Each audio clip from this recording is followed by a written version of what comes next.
হাসনাত এবং সার্জিস সম্পর্কে একটা জিনিস তো মানতে হবে, আপনারা যারা এদেরকে বাচ্চা মনে করতেছেন এরা কিন্তু ছাত্রলীগের প্রোডাক্ট। আপনার বুঝতে হবে অন্তরে ছাত্রলীগ নিয়ে একসময় চলছে, ওই জায়গাতে খুবই সাকসেসফুলি সার্জিস যে লেভেল পর্যন্ত পৌঁছাইছিল, আপনার এটা হালকা নেওয়ার কিছু নাই।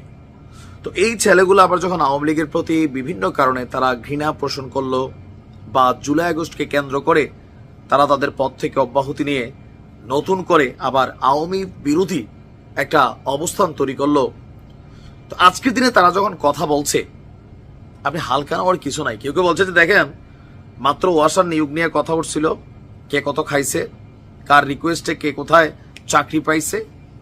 সাংবাদিক ইলিয়াস আবার আসিফ মাহমুদের শত কোটি টাকার ইস্যু নিয়ে কথা বলা শুরু করলো। আবার সাংবাদিক ইলিয়াস বলছেন মাহফুজকে নিয়েও 5 কোটির নিচে নাকি খায় না, ওনার কাছে অবশ্য প্রমাণ নাই, তবে অভিযোগ আছে। আবার 2-1 জনের নাম মেনশন না করলেও বলছেন তোদের আমলনামাও আছে, একে একে বের করে দিব। জাতি যখন ওইদিকে মনোযোগ নিল, হঠাৎ করেই 7 মাস আগে সেনা প্রধান কি বললেন সেই বিষয় নিয়ে 7 মাস পরে আমরা জানলাম। 10 দিন আগে আরেকবার নাকি ডাকায় নিল, আমরা 10 দিন পরে জানলাম। দেখো মানুষের মধ্যে নানান পারসেপশন আছে, কেউ বলছে পুরা এদের প্রতি যে দুর্নীতির ইস্যু টিস্যু বা বিভিন্ন বিষয়ে যখন কথা উঠছে ফান্ডিং কই পাচ্ছ, তখন পুরা জাতির কনসেন্ট্রেশন ঘুরাই দিছে। আবার কেউ কেউ বলছে যে না, সেনাবাহিনী আওয়ামী লীগকে সহযোগিতা করতে চাইছিল, সেই জন্য এরা এখন এগুলো বলতেছে, হয়তো কোথাও না কোথাও টান পড়ছে। সামহাও আওয়ামী লীগকে পুনর্বাসন করা নিয়ে নানান দেশি বিদেশি বক্তব্য থাকতে পারে, আমরা আসলে কারটা বিশ্বাস করব। যাই হোক, এবার একের পর এক মন্তব্য করে যাচ্ছে হাসনাত আব্দুল্লাহ সেনাবাহিনীকে নিয়ে। দেখেন আমি আবারও বলি, কোন একজন ব্যক্তি হয়তো বা খারাপ হইতে পারে, কিন্তু আপনি পুরা বাহিনী নিয়ে যখন কথা বলছেন হাসনাত, আমি আপনাকে সাপোর্ট করতে পারলাম না। দিন শেষে আপনার থেকে সেনাবাহিনী দেশপ্রেমিক এইটা আমরা জানি, পোল্টিবাজ না অথবা ছদ্মবেশী খেলোয়াড় না। সেনাবাহিনী যখন সিদ্ধান্ত নিয়েছিল 4ই আগস্ট সম্ভবত, না জানি 3ই আগস্ট, তারপরে তারা দেশের টানে জনগণের পাশে কিন্তু শেখ হাসিনাকে পল্টি দিছিল। বাস্তব না? বাস্তব।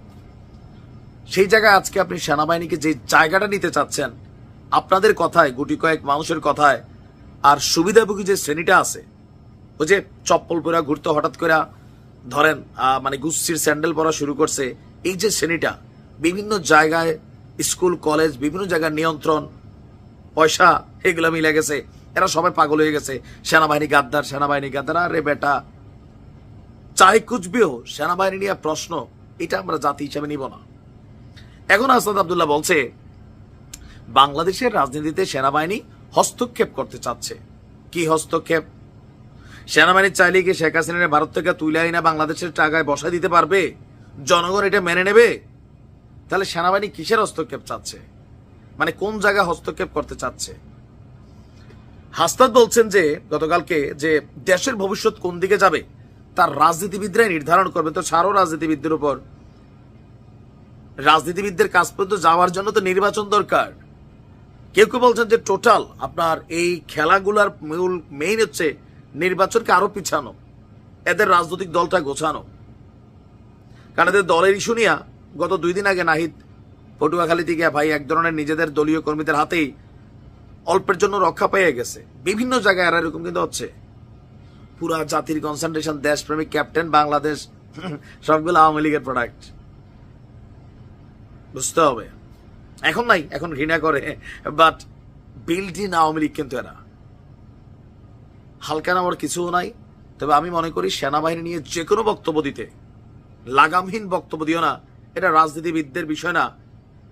সেনাবাহিনী বিভিন্ন সময় বিভিন্ন কারণে 2-1 জন কতিপয় অফিসার হয়তোবা ভুল সিদ্ধান্ত নিতে পারে, কিন্তু আমরা দেখেছি এই জুলাই আগস্টে সেনাবাহিনীর ভূমিকা সর্বশেষ দিকে করছে। তো এই কারণে তোমরা 7 মাস ধরে আজকে ক্ষমতা এনজয় করতেছ। সেনাবাহিনী নিয়ে কোনো ধরনের অপব্যাখ্যা, অপপ্রচার আমরা এটাকে সমর্থন করি না। ভালো থাকুন।